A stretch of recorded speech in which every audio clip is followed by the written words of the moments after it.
বিরতির পর স্বাগত। ভোট প্রচারে এআই ব্যবহারের এবার শর্ত, আর সেই কথাই কিন্তু জানাচ্ছে নির্বাচন কমিশন। নির্বাচনের সময় ভুয়ো তথ্য আটকাতে এমন সিদ্ধান্ত নিয়েছে কমিশনের নয়া সিদ্ধান্ত জানিয়ে দেওয়া হবে রাজনৈতিক দলকে, কারণ সামনেই রয়েছে নির্বাচন, বিশেষ করে দিল্লির নির্বাচন রয়েছে। আর এই নির্বাচনের আগে কিন্তু নির্বাচন কমিশনের একটি বিশেষ সংযোজন, ভোট প্রচারে এআই কন্টেন্ট ব্যবহারের শর্ত আনতে চলেছে এবার নির্বাচন কমিশন। বিস্তারিত জানবো, টেলিফোন লাইনে যুক্ত হয়ে গেছে প্রতিনিধি শতাব্দী দেবনাথ। শতাব্দী, ইলেকশন কমিশন অফ ইন্ডিয়ার যে বিশেষ সিদ্ধান্ত, সে সিদ্ধান্ত সম্পর্কে এখনো পর্যন্ত কি জানতে পারছো? দেখো, যে শব্দটা এই মুহূর্তে এক প্রকার অপব্যবহারের তালিকায় রয়েছে তা হচ্ছে এআই।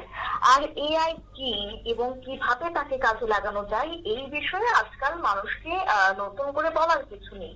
এবং এই যে কৃত্রিম বুদ্ধিমত্তা বা তোমার এআই, এই যে প্রযুক্তির বহুল প্রয়োগ যে ঘটেছে তা তোমার সর্বত্র লক্ষ্য করা যাচ্ছে। বলতে পারো যে দুরন্ত গতিতে তার প্রযুক্তির যুগে সে তার কার্যকারিতা রীতিমতো বাড়তে শুরু করেছে। আর সেক্ষেত্রে তোমার ভোট প্রচার বলো কিংবা তোমার স্কুলের যে কোনো অনুষ্ঠানই হোক না কেন, প্রত্যেক জায়গায় কিন্তু দেখা যাচ্ছে এআই এর প্রচলন। এবং সেক্ষেত্রে আমি এবার ভোট প্রসঙ্গে আসছি, কেননা সামনে যেহেতু রয়েছে দিল্লির বিধানসভা নির্বাচন। আর সেক্ষেত্রে ভোট প্রচারের দেখা যাচ্ছে প্রযুক্তির ব্যবহার, আর এটাকে কোনোভাবেই এই মুহূর্তে মান্যতা দিচ্ছে না তোমার নির্বাচন কমিশন। কেননা এই এআই কে ব্যবহার করে বহু সময় বহু অপব্যবহারও প্রচার করা হয়, এবং যার কারণে একটা বিভ্রান্তিতেও পড়তে হয় সাধারণ মানুষকে। আর সেই জায়গা থেকে এআই প্রযুক্তির সেই অপব্যবহার রুখতে এবার তৎপর হয়েছে নির্বাচন কমিশন। আর এই ব্যাপারে স্বচ্ছতা এবং তার গ্রহণযোগ্যতা বজায় রাখতে এআই এর ব্যবহার নিয়ে তোমার বৃহস্পতিবার কমিশন এক গুচ্ছ নির্দেশিকা জারি করেছে। আর তাতে করে বলা হয়েছে যে প্রচারের সময় ছবি, ভিডিও, অডিও এবং অন্যত্র এআই ব্যবহার করলে তাতে লেবেল কেটে দিতে হবে, অর্থাৎ লেবেল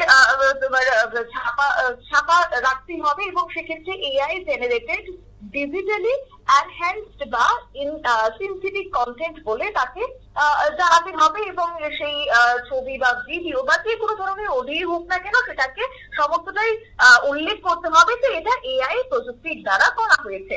শুধু তাই নয়, কোনো বিজ্ঞাপন বা তোমার প্রমোশনে যদি এআই ব্যবহার করলে সেক্ষেত্রে তোমার ডিসক্লেমার দিতে হবে, আর সেখানেও সিনথেটিক কন্টেন্ট কথাটি লিখে দিতে হবে। অর্থাৎ সংশ্লিষ্ট যে বিষয়বস্তু যে এআই এর সাহায্যে তৈরি করা হয়েছে তা যেন স্পষ্টভাবে উল্লেখ করা হয় এবং তা যেন জানাতে হয়। এবার প্রত্যেকটা যদি তোমার ধরতে পারো রাজনৈতিক দলগুলির উদ্দেশ্যেই বা সেটা বলা হোক না কেন, কিংবা তোমার নির্বাচন সংক্রান্ত যা যা করণীয় হয়ে থাকে সমস্ত ক্ষেত্রে হোক না কেন। আর সম্প্রতি ভোট প্রচারে যেভাবে এআই ব্যবহার করা হচ্ছে তাতে করে এবার অসন্তোষ প্রকাশ করেছেন মুখ্য নির্বাচন কমিশনার রাজীব কুমার। আর ওনার মতে এর ফলে নির্বাচনে এক প্রকার বিশ্বাসযোগ্যতা নিয়ে প্রশ্নের মুখে পড়তে হবে। আর সেক্ষেত্রে কমিশন সেটার কোনোভাবেই দায়ভার নেবে না। আর তাতে করে এবার এই কঠোর সিদ্ধান্ত তারা নিয়েছে। তাছাড়া আরো একটি বিষয়, যখন ভুল তথ্য দিয়ে এই এআই এর ব্যবহার করে যখন একটা সামাজিক মাধ্যমে কোনো কিছু ছেড়ে দেওয়া হয়, কোনো কিছু আপলোড করা হয়, তাহলে কিন্তু স্বাভাবিকভাবে একটা অস্থিরতার শিকার হতে হয়। এবং কখনো কখনো সেই অস্থিরতার যে পরিস্থিতি কায়েম হয়, সেক্ষেত্রে কিন্তু বা প্রশ্নের মুখে পড়তে হয় তোমার নির্বাচন কমিশনকে। আর সেক্ষেত্রে এবার সেই অস্থিরতা ছাড়ানো নিয়েই কার্যত তোমার মন্তব্য করেছেন নির্বাচন কমিশনার রাজীব কুমার। এবং দুদিন আগেই প্রধানমন্ত্রী নরেন্দ্র মোদী এবং কেন্দ্রীয় স্বরাষ্ট্রমন্ত্রী অমিত শাহের এআই ব্যবহার করে তোমার তৈরি ছবি এবং ভিডিও সোশ্যাল মিডিয়া পোস্টের অভিযোগে তোমার আম আদমি পার্টির বিরুদ্ধে দিল্লি পুলিশ মামলাও দায়ের করেছে। এরপরেই কার্যত কমিশন নড়চড়ে বসেছে এবং সেই পরিপ্রেক্ষিতে কার্যত নির্দেশিকা জারি করেছে। এবং দিল্লির সেই বিধানসভা ভোটের আগে প্রযুক্তির সেই বিড়ম্বনার মোকাবিলা করতে এবার রীতিমতো সক্রিয় হয়েছে নির্বাচন কমিশন, যাতে করে এই যে যুদ্ধদার রাজনৈতিক দলগুলি রয়েছে এবং তার রাজনৈতিক দলগুলি যাতে প্রতিপক্ষকে নিশানা করতে কোনো ধরনের কৃত্রিম বুদ্ধিমত্তা প্রয়োগ না করে। আর কৃত্রিম বুদ্ধিমত্তা প্রয়োগ মানে এক প্রকার সেটা অপব্যবহার করা, সেটাই নিশ্চিত করতে এই মুহূর্তে নির্দেশিকা দিয়েছে কমিশনের পক্ষ থেকে।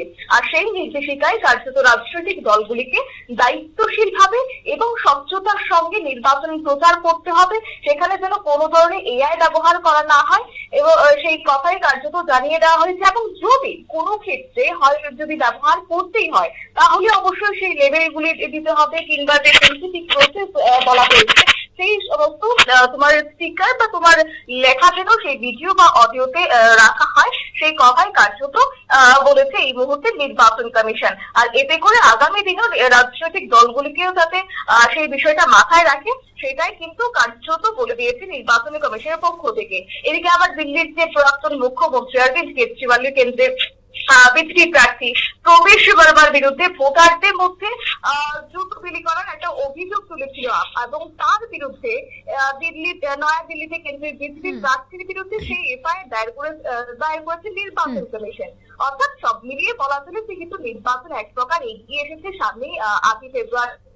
আর তাকে কেন্দ্র করে কোনো রকমের ভুল বিভ্রান্তির যেন শিকার হতে না হয় দিল্লিবাসীকে, সেই সঙ্গে প্রত্যেকটা রাজনৈতিক দল যেন সেই বিষয়গুলিকে মাথায় রেখে এক প্রকার স্বচ্ছতার সহিত নির্বাচনে অংশগ্রহণ করে, সেই বার্তাটাই আজকে রাখলো নির্বাচন কমিশন।